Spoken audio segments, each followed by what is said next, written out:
I think I always made the comment that once a miller, always a miller.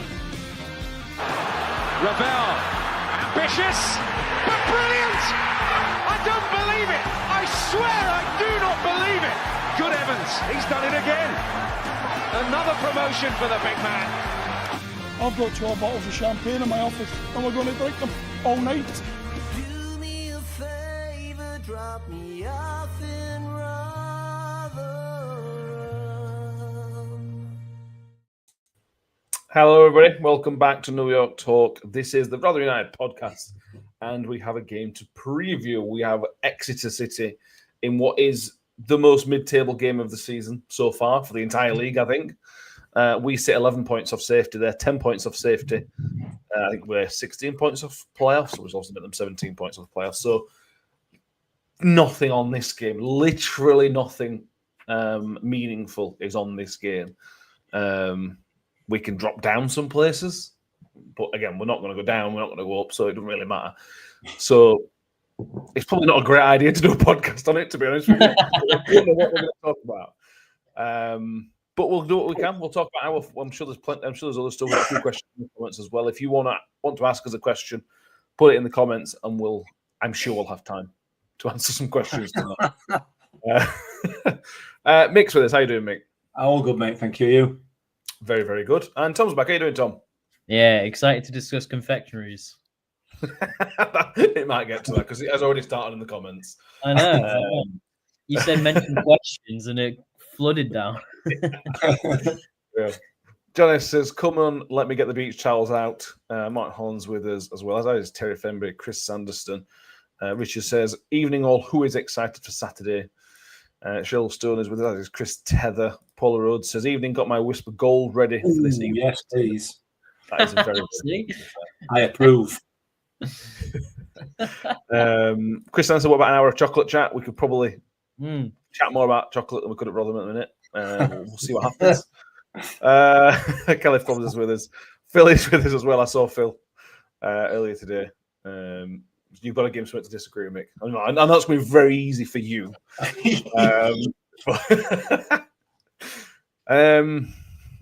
Yeah, let's dive straight into it. I mean, this is a tough game to almost even talk about. Like I said, they won in midweek, so 10 points adrift. I think they're clear they are. So realistically, they're going to be safe. We've been safe for at least a few weeks now. It's a weird game to go into. This is uncharted territory for about 15 years in terms of our season. Not in relegation or promotion on the cards. It's a weird feeling, and I don't really like it. Is that for me? Yeah. Oh, God. What am I supposed to say to that? It's a weird feeling. I don't like it. I'm glad we're not in a relegation battle. I think probably just about glad. I'd sooner be in a relegation battle in Championship than sitting where we are right now, quite frankly. Yeah, tedious. Really, really tedious. Bit like my monologues in these podcasts. Tedious and boring and gamey. Yeah, I don't know what we're going to talk about.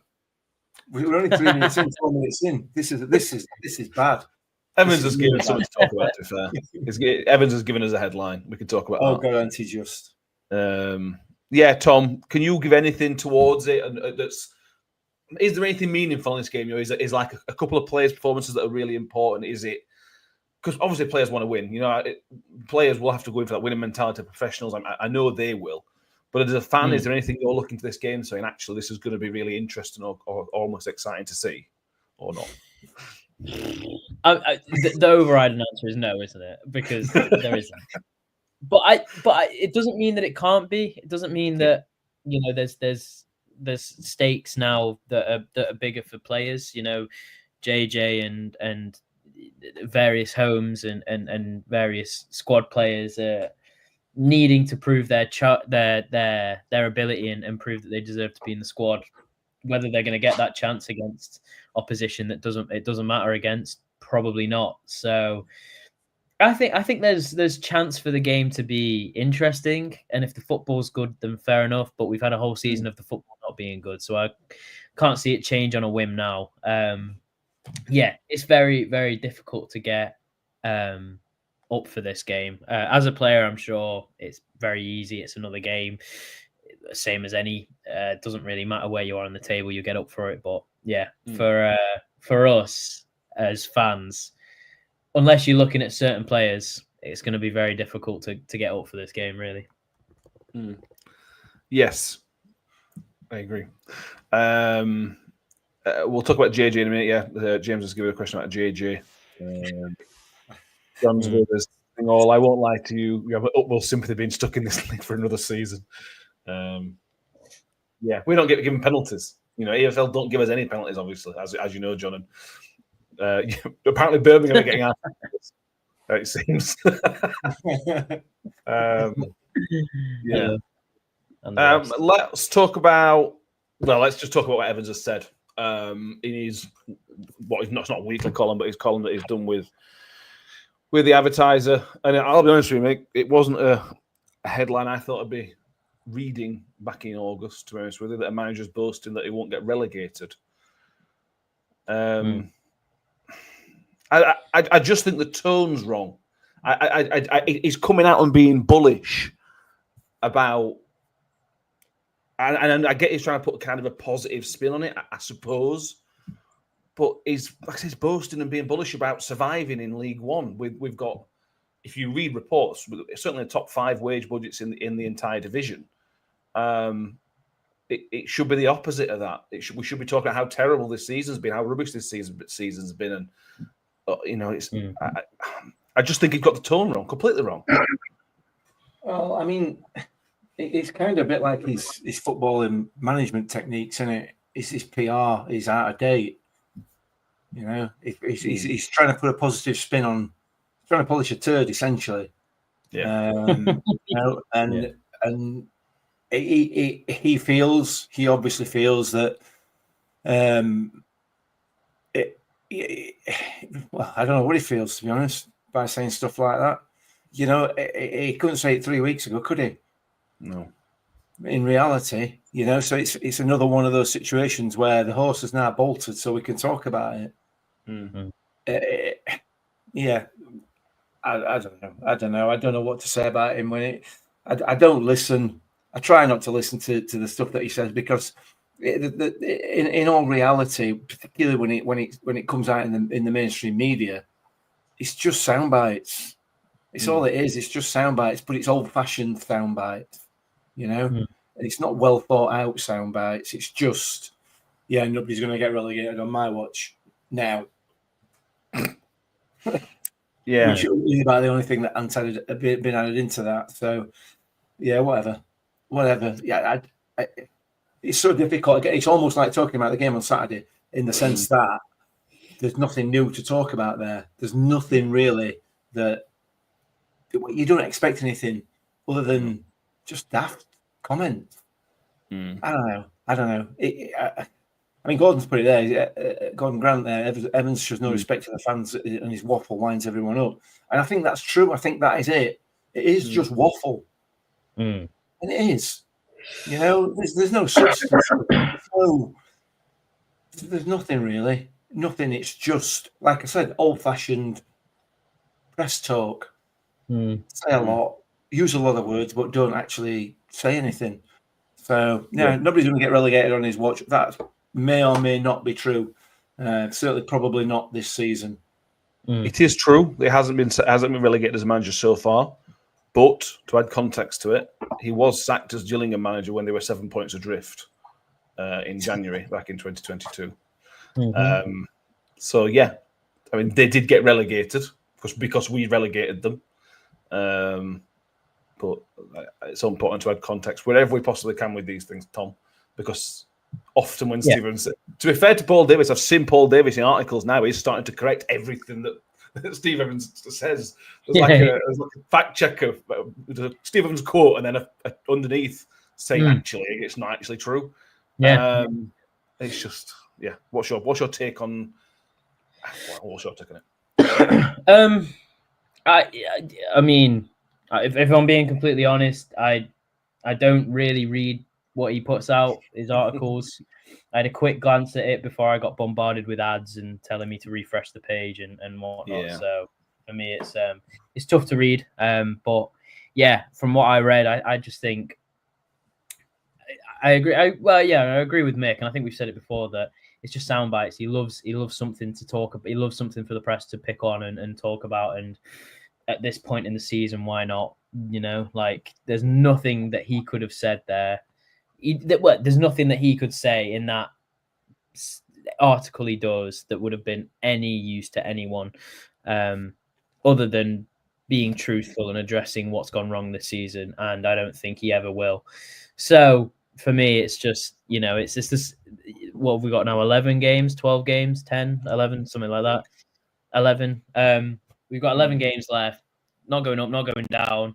We've just got 11 more weeks of, well, maybe less weeks of having to put up with what Evans comes out with, because I've not really read it from day one, and I'm not going to start reading it now when it's just going to be a load of rubbish. And I don't mean rubbish as in lies. We obviously know that it's not all truthful, but rubbish as in it's just that there's nothing to talk about. And in that sense, I don't feel for him, but I kind of understand why he's waffling a bit, because God knows I'd struggle to say something about the last couple of weeks or the last week without getting too much in detail about, you know, behind the scenes stuff or problems or tactics or whatever, which again, I don't think he can talk about much anyway. So yeah, I mean, there's not much that he can comment on, and the stuff that he is commenting on is kind of, yeah, I don't know.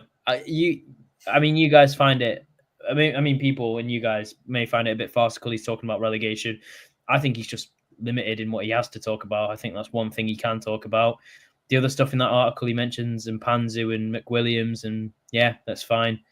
I don't know. It's very, very, just very, very. I don't really listen to it now or read it. No, it started with the. Go on. Sorry, go on. I would argue, Tom, that he has got plenty to say. There is plenty he can talk about.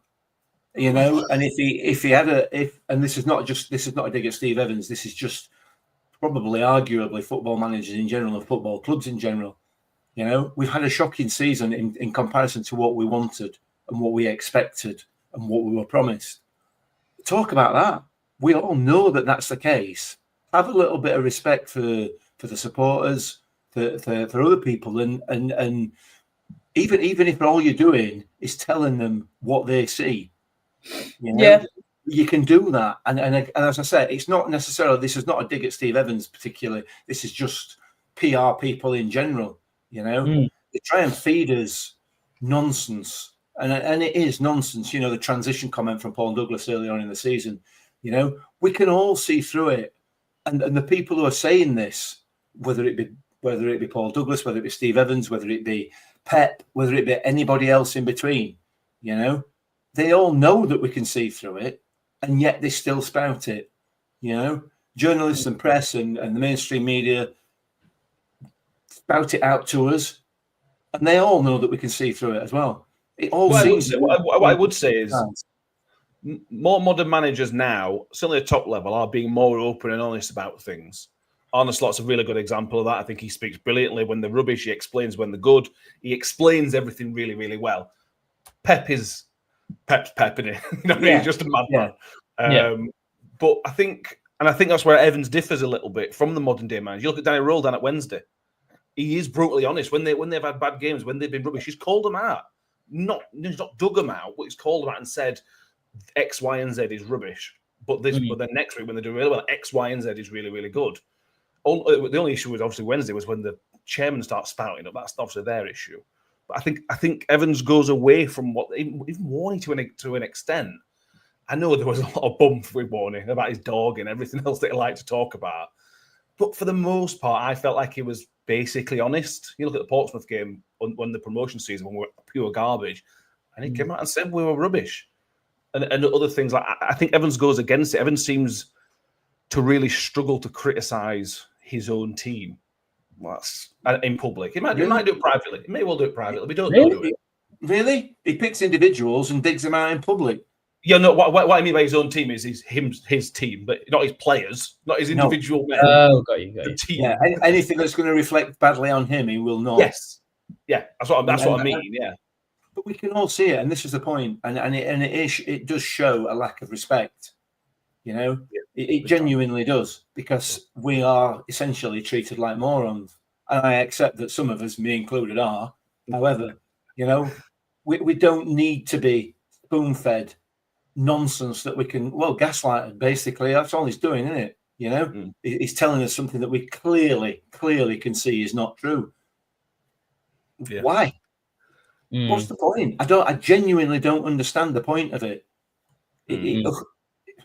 It's madness. But anyway, whatever. Again, like I said, that's not a dig at Evans. That's just a lot of managers in general and a lot of PR people in general. It's just it's lazy work.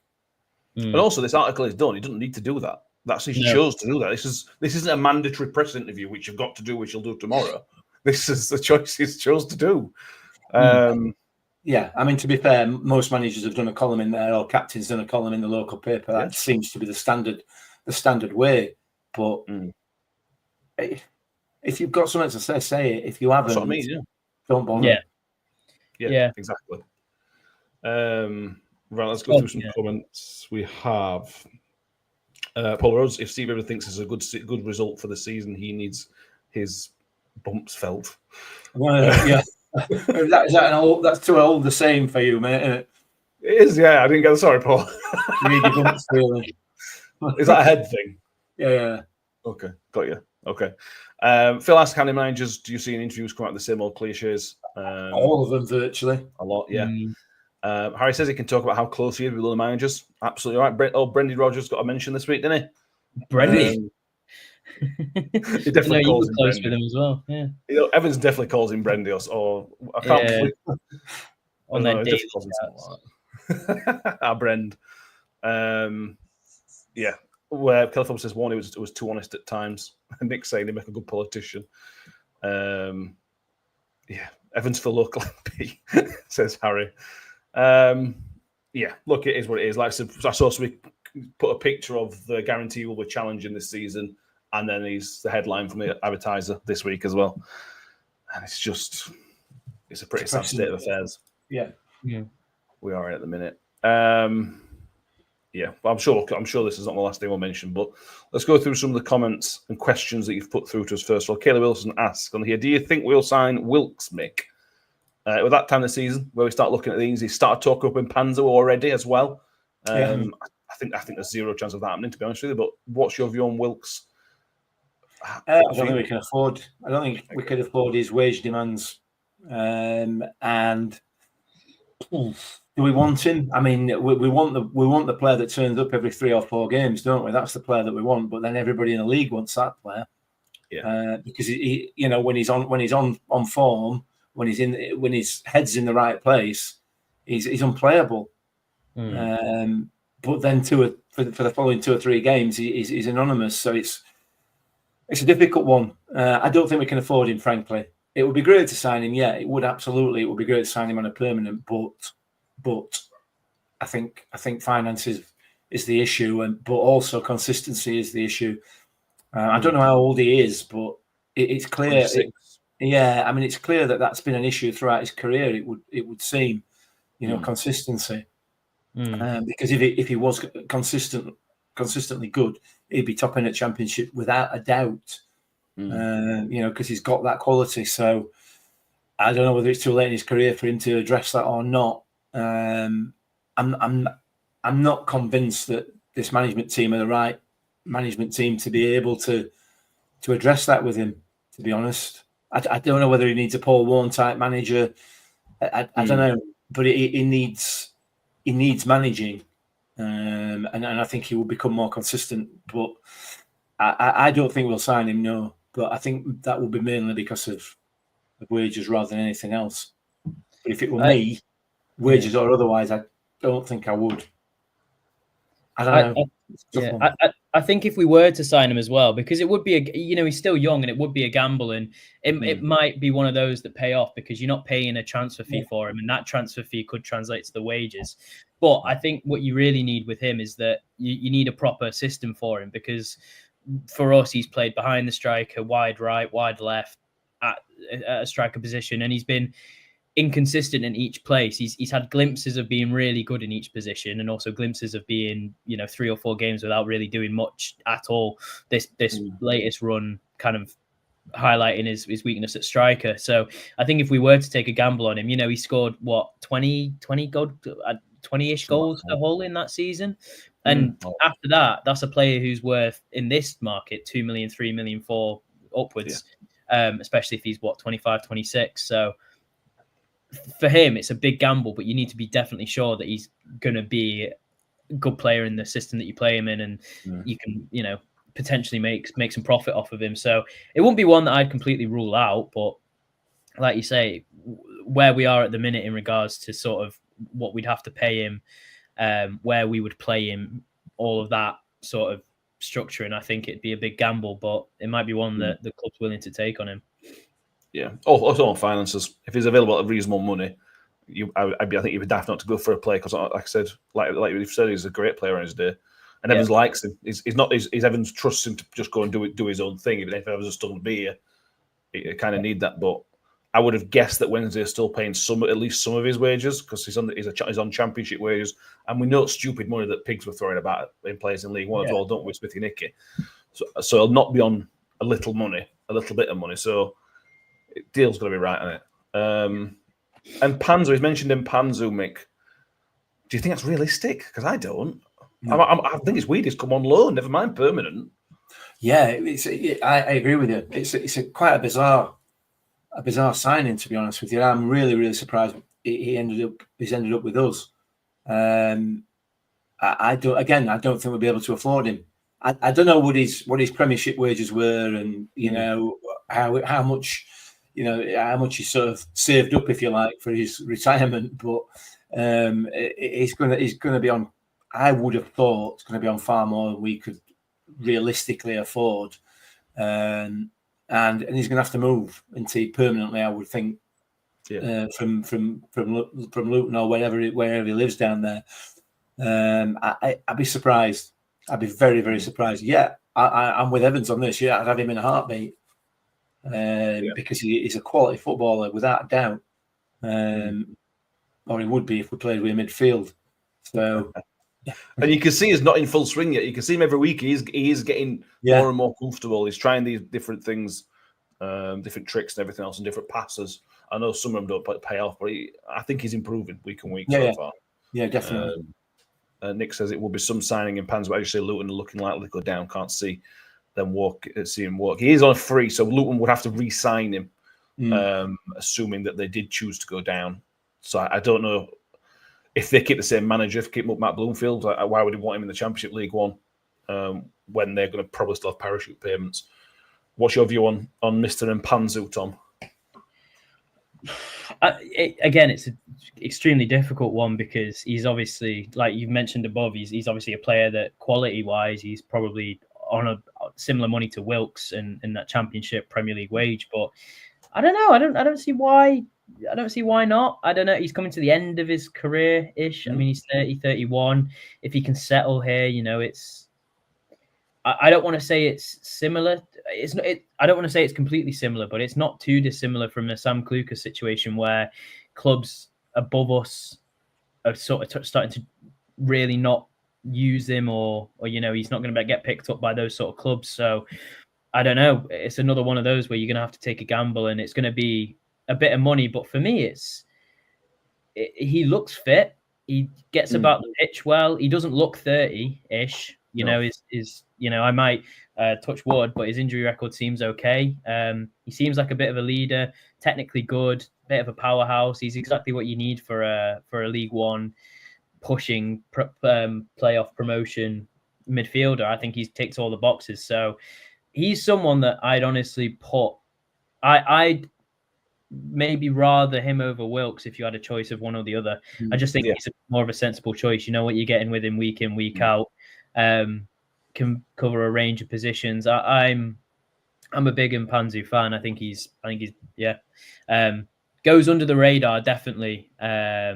Will probably drift in and out of games, but not as much as Wilkes would, and impacts the game a lot more off the ball than other players in this team does. So yeah, I think if we can manage to tie him down, that would be great. But I don't know. Luton, I know he's out of contract at Luton at the end of the season, but it didn't really seem like it was a good buy from them. So one of those things that you just, I guess we'll keep an eye on. But yeah, I'd love to have him back. I think he's excellent. Yeah. Andrew Lang says, Mpanzu will be a good signing, but another 30-plus-year-old shouldn't be looking at to lower the age of the squad. I would say that, yes, you're absolutely right, Andrew. But Tom mentioned there, he doesn't look 30. It doesn't look 30. He's actually older than Johnson Clark-Harris. And that's what I mean. If you're signing 30-year-olds fussers who are like Johnson Clark-Harris, who are Liam Kelly, who to an extent Alex McDonald, I think that's a problem. If you're signing 30-year-olds who are athletes like Mpanzu, then I think that's different. I just think it's a different animal that you're bringing in. Although you are absolutely right, Andrew. I do agree with it. We do need to start running average age squad because it's one of the highest in the league. Right, what other comments do we have? John S. says, sorry, but I think Scott should take some of the flack or to Rob Scott. What do you think? He's asked if he's being too toxic saying that. It's an odd one. Everybody, if you speak to anybody who has any sort of inside knowledge of the club, they always speak really highly of Rob Scott. Always. I've not spoke to somebody who claims to have an inside knowledge of the club who says many bad words about Rob Scott at all, to be honest with you. It's difficult, Tom, because we don't know. We don't know him. We don't know his work. But having said that, he's the now director of football recruitment, and the recruitment since Paul Warne left has been rubbish. So, and that's his job, I suppose. Yeah, big hitter and big misser. Same as what this club has been for the past. I think he really sums up this club for the past 5 years. He's got it spot on numerous occasions. We don't know the ins and outs of every deal, but it seems like he's got the Barlasses, the Ogbenis, the Victors, the Crooks, you can go on for a while. Sort of his CV, if you will, is great. Brings in some great players, but definitely missed with the Taylor players. Richardson didn't really give him a chance, and these Evan players, again, we don't know how much say managers have in it, but again, for me, it's a miss since Warren left, and that's not one window. We're getting up to 5, I think. Yeah, so it's tough because I think he's probably been messed around a bit with the director of football, being made director of football whilst also trying to maintain that head of recruitment, and then various other roles I'm sure he's trying to do, but that's not an excuse, because we know that the recruitment can be good, and it's not been as good recently. And again, it's all about gambles. Half the players I just mentioned then, Barlasser, Benny, Crooks, Yikwe, Smith, Johansson, nobody knew anything about them before they came in. They paid off. That is what a head of recruitment's there for. So if you can get back to that, and the briefs from the manager work and everything sort of aligns, then you are looking at building a fantastic squad. But recently, I think there's a big disparity between what whose roles are what, and it seems like either the managers are having more of a say or less of a say. And he's taken on more or less responsibility in the recruitment department than he has been doing. But definitely it has been good, and now it's not. There's definitely something gone wrong in between. So if they can sort it out, I'm sure that Rob Scott can do his job again, and bring in players that are good assets, going to help us get up the table and can be sold on for a big margin. Yeah. Few people mentioned, Chris Taylor says Rob Scott is told which shop to buy from. Chris Anderson says Scott identifies the players from the manager's brief. Evans wanted big names and big League One players. Scott presented him with the options, or not, as the case may be with Johnson Clark-Harris. Do you have anything to add on that, Mick? I feel a bit for Rob Scott. I feel a bit for him. He's a modern football man with modern ideas and modern views, working in a 1980s boardroom, isn't he? It's how it feels from the outside. You know, the manager tells him, as Phil has said there, you know, the manager identifies the players who he wants, and Rob Scott goes out and finds them. That's how it is. So I don't think you can.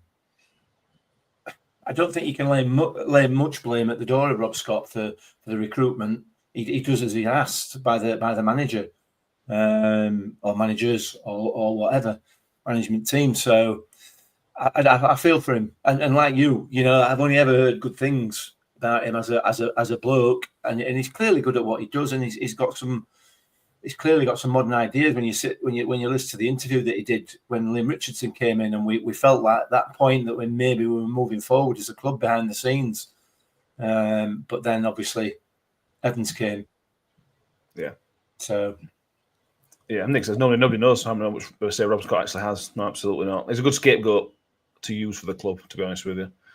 Yeah, exactly that. I think that's right. I think you're right. Chris Page asked, "How do we know Victor sell-on clause brings some money in?" I would be amazed if there's a sell-on clause because it was sold as a minimum release fee. So Stoke would have had to pay the fee up front, which you don't usually do. So there'd be no kind of add-ons or sell-on fees or anything else, which case would be that would be unusual for the type of transfer it is. I'm not saying it isn't the case, but it would be unusual for those kind of transfers. So Evans says that his sources telling that Victor's going to move on to a big club in the summer. Well, we won't benefit from that, which is a shame, but it is what it is. We assume we won't benefit. We assume. Chris Anderson, Mick, wants to know quality streets, roses, celebrations, or heroes. Now, this is probably going to be a controversial answer, whatever your answer is. It's not, is it? It can only be one answer. It's got to be quality street, hasn't it? Oh, Jesus. Every day of every week. Showing your age here. you were heroes, Matt. Every day of the week, heroes. Yeah, you can kind of tell the disparity there. You youngsters. I couldn't tell you why, but you can just kind of tell that you were a hero and you're a quality street. Go on, Tom. What are you? I'm a bit of both. I like to sit on the fence, but I think if push came to shove, I'd have to go heroes, and I think it's just youth. But I think quality streets are more festive. Big festive quality street, but yeah. I would go heroes, celebrations, quality street. Okay, now I'm disagreeing. I would love a little Milky Way and a little Galaxy Caramel. They're great. Yeah. We're going to have to do a tier list. Interesting that nobody said roses. You see, they're all right. They'd be my second. Really? Yeah, definitely definitely. The same as Quality Street. They're just the same. Yeah, exactly. That's why they'd be my second. Terrible. This is terrible. Not that. I did it. Yeah, I know. Chris is with you, Mick, but Harry's with me. Richard's with you, Mick. Chris Page says a toffee Quality Street. Oh no, no! I have to set them out. I'd have no teeth left. Fair enough. Right, Richard asked us on the last show to go through the retain list, and I did say we were going to, so we will go through this very briefly. What I do want to add on to this, before we go through this, I thought Liam Kelly was on a 1-year contract. No. And it turns out he's on a 2-year contract. Poor lad. Which is mad to me. Anyway, so the players that I contract, obviously the loan players, we've talked about the loan players. That adds Dan Gore and Lewis Sibley in there, which we don't need to talk about, really, I don't think. Mm-hmm. So the players that are out of contract are Alex McDonald, Cameron Humphries, Dylan Phillips, Andre Green, Hakeem Adolphin, JJ, Jake Hull, Jack Holmes. We know Jack Hull will go. Almost a certainty Jake Hull will go. Do we need to talk about Cameron Humphries and Hacks at this point? Is there any point having a conversation about him staying? No, they're gone, aren't they? They're gone. No, they're gone.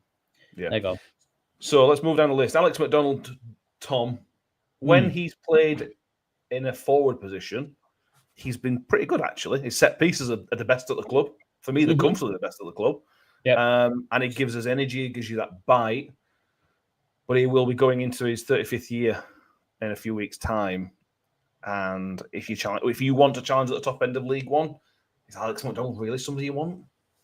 As a squad player, sure. I mean, look, it might maybe it shows a lack of ambition, and I'm not saying anything against his sort of quality, but his physicality, his legs, his athleticism is definitely not where it should be, and it's rightfully so for a 35-year-old. He's injured a lot, doesn't really get up and down the pitch as probably he used to, and should do as a right centre midfielder, I guess is where they played him. But there's no doubt in his set plays and his ability to cross a ball. There's no doubt he can play right back, and I'm not saying he's good there, but it's always a decent. It's always he's very versatile. He can play. Yeah. I think he's played behind the striker. He could probably do a job up front. He could play right mid, left mid, whatever. He's very versatile, but I'm sure he's not on a lot of money either. And the thing that would probably and those things don't necessarily mean that you would sign him on again. But the thing that really surprises me is every time there's a sort of interview with the club and the players are talking about, who's the loudest, who's the funniest, who's the most, this, that, and the other, they always seem to say Alex McDonald. So I think he's a big character in that dressing room, and maybe for that sake you'd keep him. But from a footballing aspect, it's probably a backwards step rather than a forward step. Just because if you want to lower the age of the squad, there's and have players that can play in positions that you need them to play in. He's very much a round peg in square holes, square peg in round holes even. He'll just do a job somewhere. You'd kind of want more of a player who can be, that position is theirs, and they will be a squad player for that position. So he's very much a last minute call. If you're looking at the end of the transfer window and you've not really signed anyone that can do a job that he can do, play these sort of positions, then you probably take him back. But other than that, you got to be looking younger, fitter, can get up and down the pitch a bit better. So yeah, I'd say no, but I'd also argue that if things don't go our way in the summer transfer window, we might see him again next season. I think one thing I think maybe all agree on is if we do get a new manager, which I don't think we will, but if we did, he would be probably one of the first names out of the door. Yeah, he's very, very much a Steve Evans guy. Yeah. Anything to add on that, Mick? I know we've got a few more to go through, but no, I think you've covered it. I think you've covered Alex McDonald pretty well there. You don't keep somebody on just because they're a big personality. Yeah. There's going to be more than that, isn't it? Of course, we have a vacancy for big personality in dressing room that don't play. I'm not convinced that's a rule within the club, but I'm sure we could create one. Yeah, I think you're right. Right, Dylan Phillips is up next on my list. Mick, he is out of contract in the summer. Cam Dawson, I think, has another year on his contract. Cam Dawson on 2026, so yeah. Cam Dawson has another year left. He's been good, Dylan Phillips. Other than that first 7 games, whatever it was, where he really did struggle. Since he's come back in, for me, he's obviously made mistakes, but I think he's been all right. But again, if you're going to be challenging at the top end of the league, should you be aiming for somebody higher than Dylan Phillips, somebody better than Dylan Phillips? Not particularly. I think he's been all right. I think he's been pretty solid, to be honest with you. He has a couple of rushes of blood, doesn't he, when he comes steaming out of his goal and misses the ball, and thankfully most of the time misses the player as well. It feels like he has got a red card in him once per season, doesn't it? But no, the goalkeeping position is a real difficult one for us as a football club or as a set of supporters of a football club because of what we've had. So I think he's been pretty adequate this season for the bulk of it. I think Cam Dawson is clearly out of touch because he made a mistake in one game and now he's warming bench as punishment. I have no real problem with him, to be honest with you. And he has got a bit of passion. He has got a bit of fight for the team and everything else. He's some of his behaviour, we talked about at Wrexham there after the game. He's clearly a passionate lad. So, yeah, there's plenty better, I would imagine. But he'll do for me. Is that enough, really? I suppose it's going to have to be. It depends what your aims are. If your aim is to finish 11th, I think that's fine. Yeah. If you do want to be in that top 4, 5, 6 conversation, I don't think that is good enough. Same with Alex McDonald. I think it depends what your aims are, Tom, for me. And I think it's important. This is going to be important summer if Evans to stay on. It's going to be important to be really honest about about what the situation is. If it is going to be right, we're probably going to be finishing 10th next year. Then tell us, and we'll accept Dylan Phillips. We'll probably accept that, and we'll accept a few other bits like that. If you're going to tell me we're in for top 4, well, I'm going to be expecting better than Dylan Phillips, sadly. Yeah, and it's interesting that you say that, because I have the same impression that if you are aiming for top 4, you need to keep better than Phillips. But if you look at who we've played this season, keeper wise, I can't think of many that are better. And we're testing any of them. This is, you don't really necessarily see them at their best, but my point still stands. There's not been one keeper this season that's really stood out to me, other than potentially Bristol Rovers' keeper in that first game, who I don't even think plays for them because he's go back to West Brom. That's the one. And other than that, I mean, Birmingham's keeper isn't great. Wrexham's keeper was okay. You can go down the list, and there's no real good keepers in this league. So in that case, why isn't he a top 4 keeper? His distribution is god awful. His shot stopping ability is fine, arguably good. His ability, is in the air. He's not fantastic. He's just a very average goalkeeper. But when you look at the quality of goalkeepers in this league, you sort of look and you think that there's not many. There's not many that are potentially better than him, and someone can prove me wrong. I don't watch every League One game, so there may be decent keepers out there. But for me, watching goalkeepers that we've played against, and the point stands that we might not have tested them well, but there's not many that stand out as better than him. So if you are looking to go elsewhere, who do you go for? Do you go for a sort of, I don't know, Begovic? And that's not saying go out and get Begovic, but the sort of old timer that can still do a job for a season or two, or do you go out and get like a younger goalkeeper like that? Doncaster's keeper from last season, that Lol Tallulah or something, and Sam Tickle's a good goalkeeper at Wigan. The sort of younger goalkeepers that you can improve and will improve with you. But other than that, he's not. He's distinctly average. But I don't see us getting much better based on the quality in this league. So you'd have to take, again, it's another gamble to bring in a younger player, or you have to bring in someone that's quite older and is decidingly good, but might be a bit on the wage, or only here for a season, or any of the above issues. So it's a tough call, really tough call. Yeah. I think young loans where it's at, but time will tell. That's not that shout. Paula Road says she can't stand Philip. Shellstone says fans haven't taken to him. I wouldn't care if he went. Matt Neal says Phillips is not good enough. We need better, but we're unlikely to attract better. I get all that. To be fair, I do. Yeah. So that's 2 players we'll probably let go. That's 6 players, including the loans that won't be here next year. Andre Green, Mickey Brooks says, I'm sure Andre Green signed a 3-year contract last year. Maybe wrong. Yeah, it was a 2-year contract. I don't know if there's an extension in there. There may well be, but it was originally a 2-year contract. We signed him on. Andre Green's a good player, Mick, but we just haven't seen enough of it. He's not an Evans type player, and as much as I think he is a good player, he was never going to be an Evans type player. And we got his hopes over Christmas when he turned up, and we're quite good, I suppose. But whether I want to keep him or not, I think he's irrelevant. I think he'll go to probably back abroad. Yeah, I think he probably will, which is a shame, but you're right. We've not seen enough of him. And I would argue he's as good as Malik Wilkes is. I think they're very similar players, and I think he's just as good, but he's not been given the opportunity. I don't think Evans will. So I think that's a non-starter. I think he'll be gone.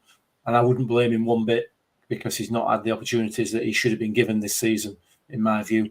So, yeah, I think he'll be gone. Yeah. Nick says he'd love to see Green keep. And Harry says, I feel bad from after injury. Haven't seen enough of him this season, so I'd let him go. And I imagine, again, as a guess, I imagine he's on relatively decent money as well. Yeah. Would you think same, Tom? Yeah, well, he's another player that we've not got a system that suits him, or at least we haven't played one that does. I genuinely think he's probably a winger. He's not physical enough to play a striker role. So if we don't play with wingers, which it looks like we're not going to, you're better off with him not on your payroll. But I mean, it's probably one of the most unlucky things that I've seen for a while. He's not done anything wrong. He's not really had chance to play under Evans. Obviously, his time under Taylor was short, but I thought there was a player there. And if it showed in the Championship, it's difficult that it hasn't shown in League One, but obviously it hasn't. And I think probably the best thing to do for him would be to move on as well, because at his age, coming back from a big injury, someone of his quality probably doesn't want to be sitting on the bench in League One. So, like you say, he'll probably go back out abroad and try and find his feet again there. But I mean, if the option came about for another year extension, if we had an option for a year extension, I'd love to take, again, another player I'd love to take it up on, because I think there is a lot of quality about Green that is yet to be shown. But in the system we play, with his injury, I think it might be best to just cut loose.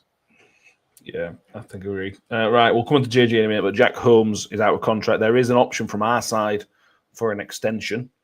With hindsight, Mick, we should have sent him out on loan back in August. He was a very, very good player. Well, he looked bright and he looked positive and he looked full of energy and life in August and September and maybe a little bit of October. When those group games of the Papa John's or Virtue Trophy disappeared, his minutes dried up completely. Yeah. And when he came on, he looked like he'd had that life and vigour, I'll say, coached out of him. And whenever he comes on, he's always looking for the turn back.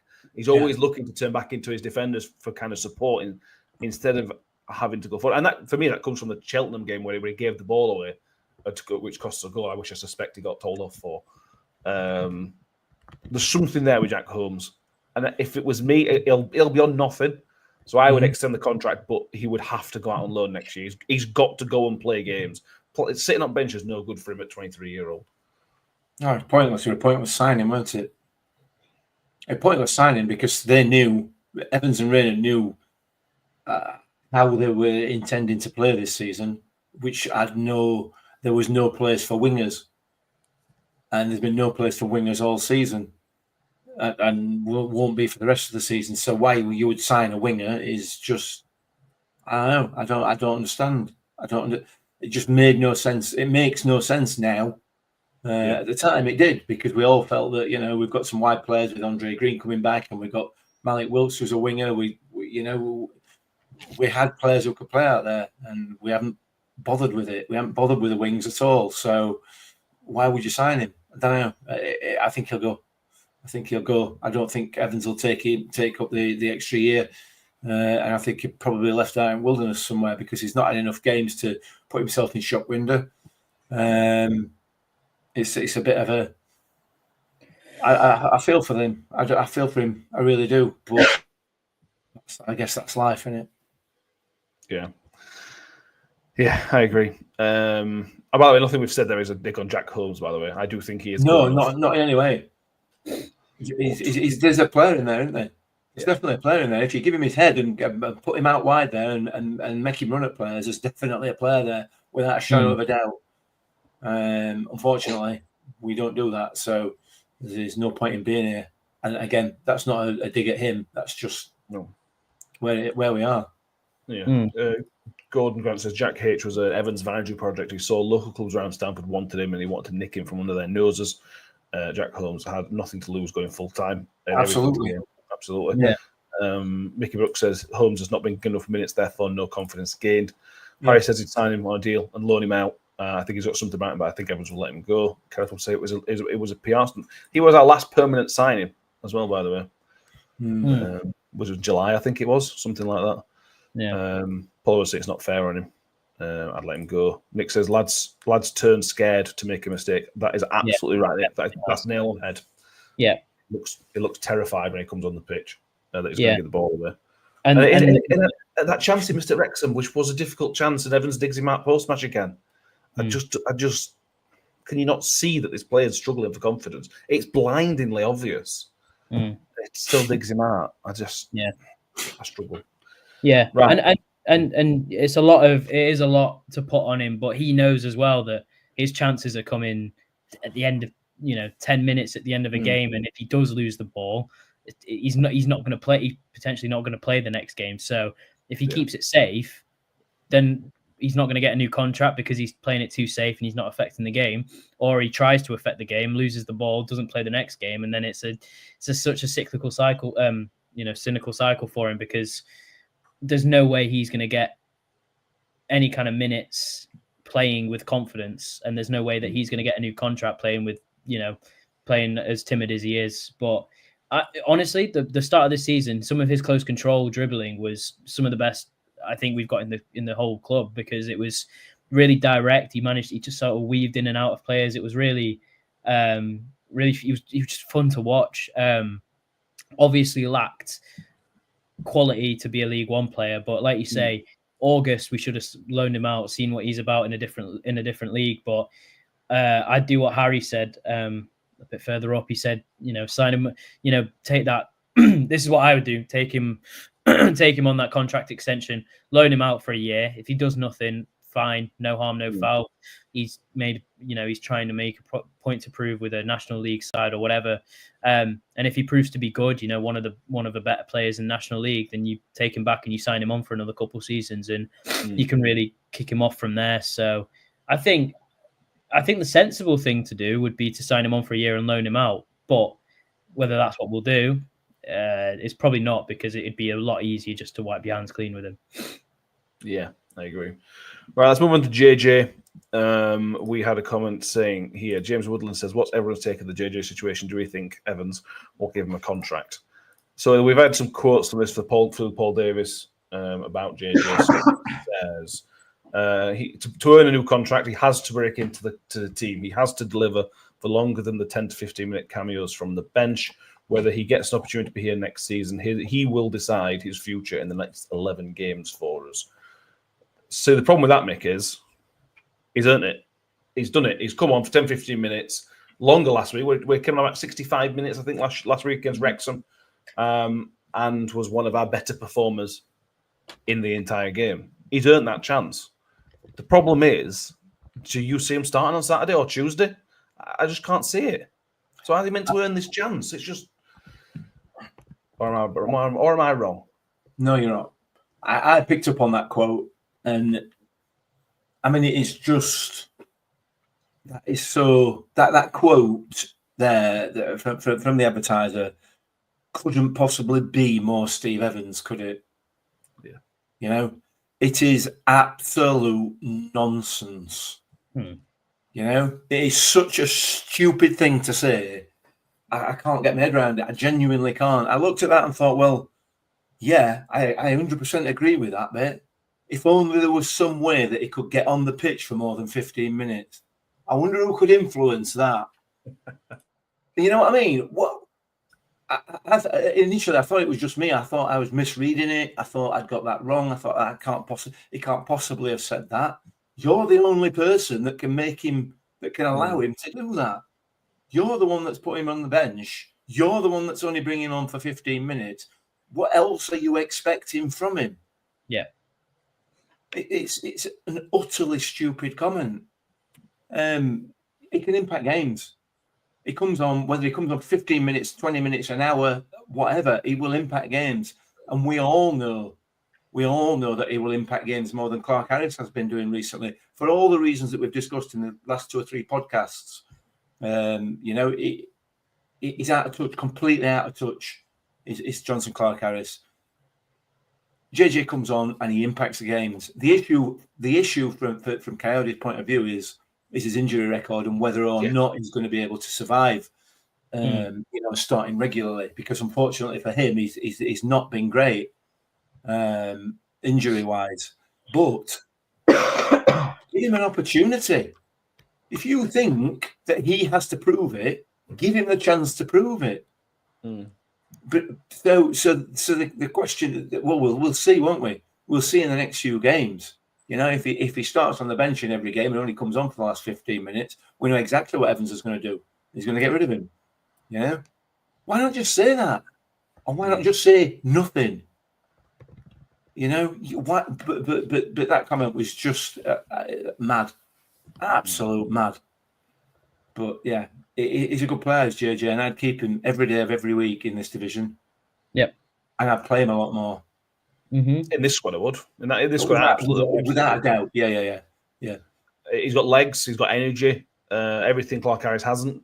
What he hasn't got, I think, is the composure in front of goal.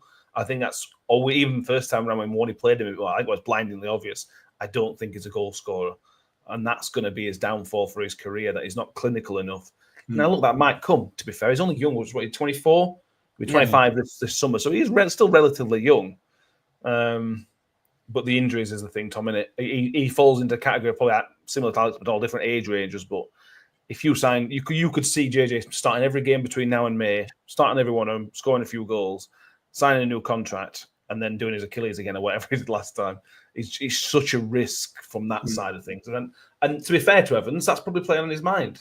And I think that's fair. If he comes out and says that, I think that's fair enough. But he hasn't said that, I don't think. Yeah, definitely. But who's to say that he's going to be any more injured than Clark Harris would be, or Nombe would be, or I know obviously he's had his injury troubles, and fair enough. But I think even if we were to sign him on for a new contract, I don't think he'd play next season. I think he'd be loaned out to someone, probably do his something again, and then not play for the whole season. It just seems to be a cycle with him of not settling, and if that's the settling doesn't affect the injuries, but the injuries don't definitely affect the settling. So whilst he's fit, start him, play him, see what he's about, and if he gets injured, he gets injured. You're just going to have to take it, because there are definitely players that are worth taking a risk on, and it's yet to be decided if it's him. But if you give him a run of games, then you can decide whether it's a risk taking him on again. Another player who's probably going to be maybe on even half of what Clark Harris is on, and will probably play more games. Whether or not he'll impact games as much, currently he is. So you've got to assume that he's going to in the longevity of next season. Again, I'm with Mick. I'd take him on this. But based on what Evans has said, I don't think he will take him, because you can't expect a player to play 15, 20 minutes, do what he's doing, which is genuinely impacting the game, not starting the next game, but doing similar every single game, but being told he still needs to earn his contract. It just seems like it's sort of a means to an end of just trying to waffle his way through, not giving him a contract. Yeah, I agree. So we'd offer him a contract, all of us, yeah? Yeah. Okay. Even if it's 1 year, yeah. I agree. So that means that we will be 10 players like our squad next season. I've included Jack Holmes in that, because even if he stays, I think he'll go out on loan. So that means there's another big window coming up in the summer, doesn't it? If you're getting rid of 10 players, obviously 4 of those are loans, then when does the transition come in? Because it's going to be another overhaul of the squad in the summer. And that's assuming you keep every single player that's in contract. Because some number might go, he's got 2 years left. Is he his highest value now? So he might go in the summer. Do you really think that Evans is going to keep Liam Kelly? Bear in mind how little he's played him in the summer. He's going to do everything he can to get rid of him. Jordan Hugill, he's suggested lots and lots of times that he never wanted Jordan Hugill in the first place. He's implied that a lot. If we get a chance, Hugill will go. That's 12 players that are going to go. And that's before anybody else gets a sniff of anybody else. We brought in 14 players last year, and that was a big overhaul, which needed a full season to get into a position where Evans thinks we're going to be in a better position. So if there's going to be 12 next year, we're going to be in another situation where it's going to take a full season for everybody to get ready. And then guess what? In the next season, other half of the squad's out of contract. Yeah. So this is why, and I feel like we're repeating ourselves, this is why the transition comments don't wash. Yeah. You can't constantly be in transition. The transition's got to be to somewhere. And where is that destination at the minute? There isn't. I can't see it. This has got me more negative. Paul was asking about Raggett. Yeah, Raggett's in contract for another year. But literally everyone that signed last year is on a 2-year contract. The only person that's longer than end of next season is Nombe, who is the season after. Teehee would have been on to the same time, I think, as Nombe. To be fair, obviously we cashed in. God, this is going to be fun, isn't it? This next few months. It's a bit of a mess, Chris Page says. That's accurate. Yeah. I look forward to the fans forum this summer. Brilliant. Right, we've got a few more comments on here, but we're not going to get a chance to go. We want to talk about X again. But Kiwi says no one's talking about chocolate orange mini eggs. Mick, for your birthday, you received some Terry's mini chocolate eggs. Have you even opened them? Oh yeah, they're open, mate. Yeah, And yeah, lovely. Okay, Yeah, really lovely. Really lovely. not a game changer like the. Oh, well, they've been around for a few years now, haven't they? Oh, Yeah, and they're very nice.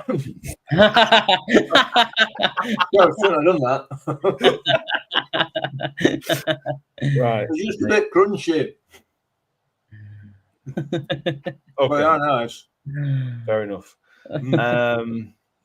Yeah.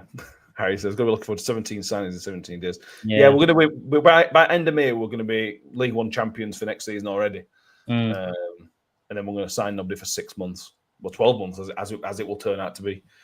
Right, prediction league. I have not updated the league, which is very, very remiss of me because there has been a change at the top of the table. For the first time, I think literally all season, Mick is not the leader of the league table. I'm going to do an Arsenal, aren't I? You are going to Arsenal. You're going to bottle Leeds or Leeds. Yeah, Joy picked up a point last week. Joy predicted a 2-1 win to Wrexham, which gets her a point, which takes her 1 point ahead of Mick with 11 match days remaining. Plenty of time. Plenty of time. The opposition also picked up a point as well, which puts the EFL level on points with Kev. Ben picked up a point as well. I don't understand really, because you all went for draws and wins for us away at Wrexham. Yeah, but we were on a high, so that went badly for everybody. So we now have a new leader in the league table, which is it's. I would go as far to say it's the most exciting thing around Rotherham United at the minute. This prediction league. I know the bar's very low, but it is. Right, we do not have Ben's prediction because he is very, very ignorant. I am going to send him another message now. We have Danny, who has predicted 1-1. We have Joy, who is currently leader. She has gone for 3-1 to Rotherham United. And obviously, Kev has gone for 3-0. After briefly going 2-0, he is now going back to the 3-0 prediction. So, Tom, were you level on points with? So you're now 4 points behind Joy at the top of the league, but only 3 points behind Mick. What do you think, Tom? Well, considering that there's 0 to play for, I'm going to start to play for this league, and I'm going to go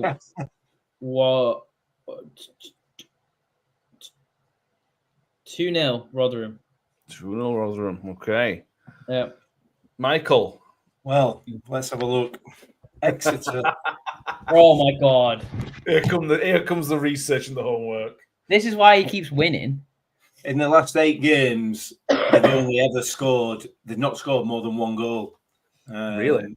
Yeah, and they don't score. There's a couple of games where they've not scored at all. They won 2-0 on Tuesday.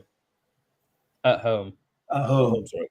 Yeah, the last away win was in February at Cambridge.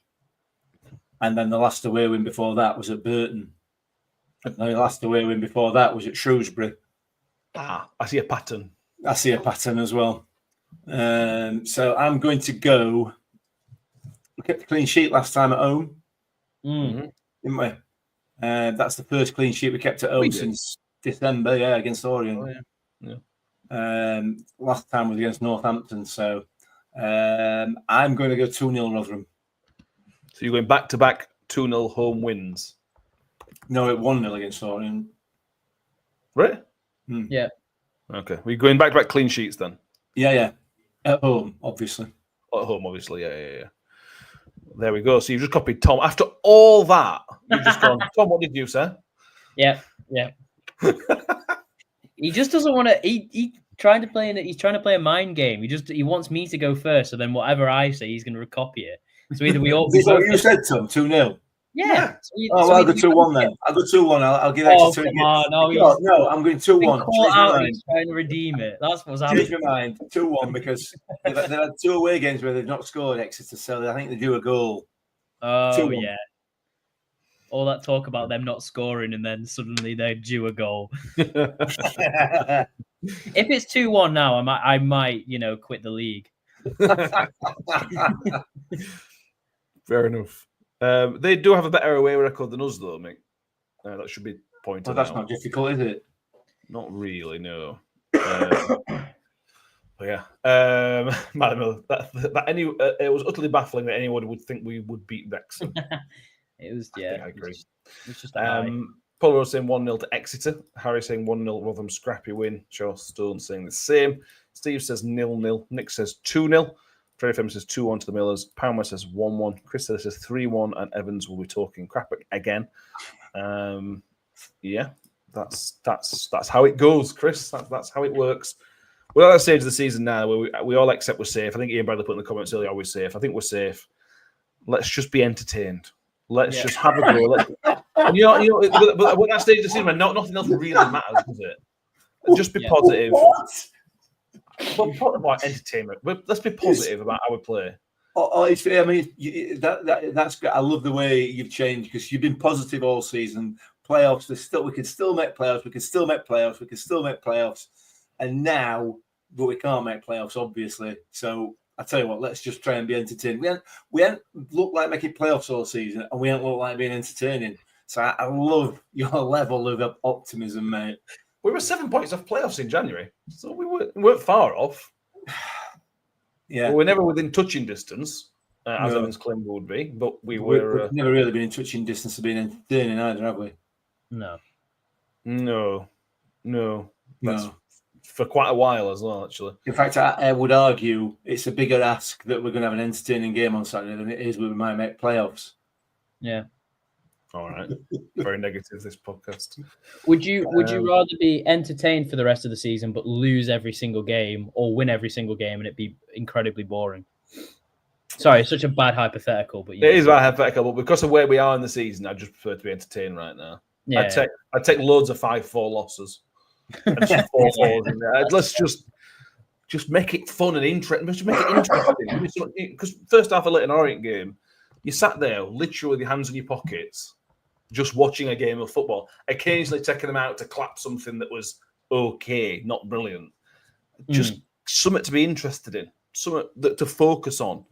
Because at the minute, like it's literally months since we had anything. We're looking at Charlton game, aren't we? Charlton-Bolton game is the last time we had anything to kind of get interested about, really.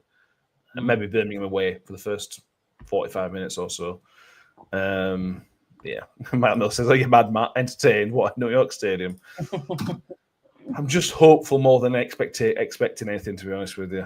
So yeah, yes, ref watch as people have asked for. Martin Coy referee does in the home game at Wigan on Boxing Day. Again, don't really remember anything, which is obviously a good sign. It's that one of our things we like to say about referees. If I don't remember you, that's a good thing. As I says, win every game playing awful would put us in the playoffs, wouldn't it? See? Something to play for. on this party bus that I've booked on. Pure delusion. We win every single game and everyone else above us loses every single game. Boom. Mathematics. The teams below us have caught us up, so there is a situation where we could drop down 4 or 5 places on Saturday. Get me the fascinating stats up for you. We sit on 44 points. You go down to Northampton in 19th, or 3 points behind us. Now there is a big gap in goal difference with a lot of the teams, but we are now within catching distance. Not the relegation zone; that's like 11 points, as I said, but we could drop down the table significantly in terms of places. Again, it's pretty meaningless, but in terms of places, we could drop down if we don't win. Right. Yeah, manager movement in League One this week as well. Ryan Lowe's gone to Wigan, which I think is an absolutely fantastic appointment. I thought sacking Sean Maloney was really, really harsh, but if you've got Ryan Lowe lined up for League One, I think that's a good swap. And Barnsley have sacked Darrell Clark as well, which is interesting. Tom, you're more close than Mix. What's your view? The League One affected appointments still. If you have managers lined up like Wigan did, fair enough. This is why I'm an advocate for not sacking a manager without a plan. You know, if it's a sort of rush blood to the head, which appears like the Huddersfield sacking was, then it means nothing to me. It feels really wrong. Obviously the Wigan one was in the space of 24, 48 hours. So that was obviously a plan, and Ryan Lowe is a good manager at Championship level. So on paper, a fantastic League One manager. As for Barnsley and Huddersfield, it feels like a rush of blood to their head. We'll see if they have anyone lined up.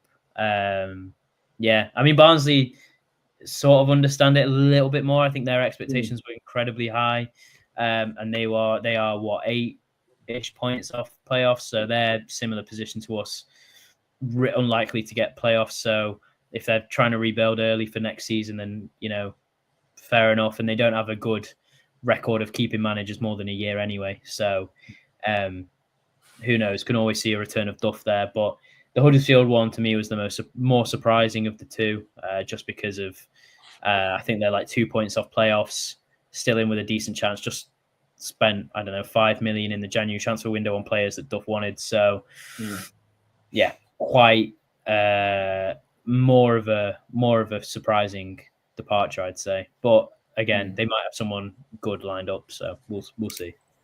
Yeah, also a bit of context for Huddersfield. They have been absolutely ravaged by injuries. Evan says that we've had some bad injuries. Huddersfield's injury crisis this season is ridiculous. Go and have a look at injuries they've got. It's insane. We've had it pretty good with injuries this year, relatively speaking. Certainly the last season of the clubs. So don't buy that excuse about injuries. It's not been anything compared to anything else. Compared to some of these teams, sorry. Anything to add on any of that, Mick? No, it's just Barnsley are in a better position than us, significantly better position than us. 8 points ahead of us. But they see fit that their manager's not done a good enough job. I would argue that our expectations at the beginning of this season were higher than Barnsley's, and we were told that by the club themselves. And yet, our manager's still here and not looking in any danger at all. Their rows are cut through. They sacked their manager going into the playoffs last year, didn't they, Barnsley? Can't read them well. Yeah, I accept that they don't have the way that they deal with managers is arguably not great. However, you take that. You just take it in the context of where the teams are in the league and the type of football that we've played this season and so on and so forth.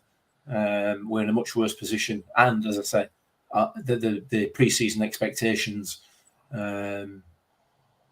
we've just not lived up to any of ours, not even close. No, I think we've underperformed more than any other team in this division. To be honest with you, man for man. Yeah, and it could get worse in terms of position. Like when you mentioned, it could get much worse positionally. So we'll have to wait and see. Well, we're 3 points off 19th. That's what I mean. As you pointed out,